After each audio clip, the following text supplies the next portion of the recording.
maanta fariin uga dirayaa jaaliyadda reer Somaliland ee ku sugan dunida tacaladeeda madaxweynaha jamhuuriyadda Somaliland mudane Axmed Maxamed Maxamuud Siiraayo waay waa ku doortay waa ku codeeyay madaxweyne waa ku soo halgamay ya waxaan idhi iyo baaka adeeyntii kulmiyaynu noo codka waynu hurnaa akran mayno kala hiiliyay la caaway ka duwantay iyo baynu nahay subax walaw caawe iyo baaka adeeyntii subax walaw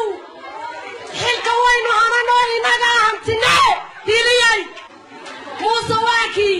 waakii waad garanaysaa faahfaahin maaye halkaad ogeyd kugu hayay anagu maanta haba jeclo waxba ka sheegmayleya beelaha toona waayo beelu waa beelo reer Somaliland meesha subax wala oran mayna kaliya bay isbixisaa anagu wax waanu dooran jirnay badan maanta xilka waanu u baahanahay ku xigeenkuna waa ina ka helo haba jeclaa cidna fadeexadayn mayno taasi naga reeban dagaal ma naqaano subax wali xiyaa waa la yaqaanaa ay muhiim isku soo wada ururiyo isku soo wada xoriyo madaxweyne xaq ku xiyay waxa kula hadlay marwooyinkii subax wal saddexda isku beesha iyo muuse bixiyay madi ka dhigeen laakiin aan noqonaynin madi kana dhashay beesha subax wal dan iyo duco iyo hooda loo isu tagay ya hor istaagi kara dan iyo duco iyo hooda loo isu tagay inna hor istaagi karo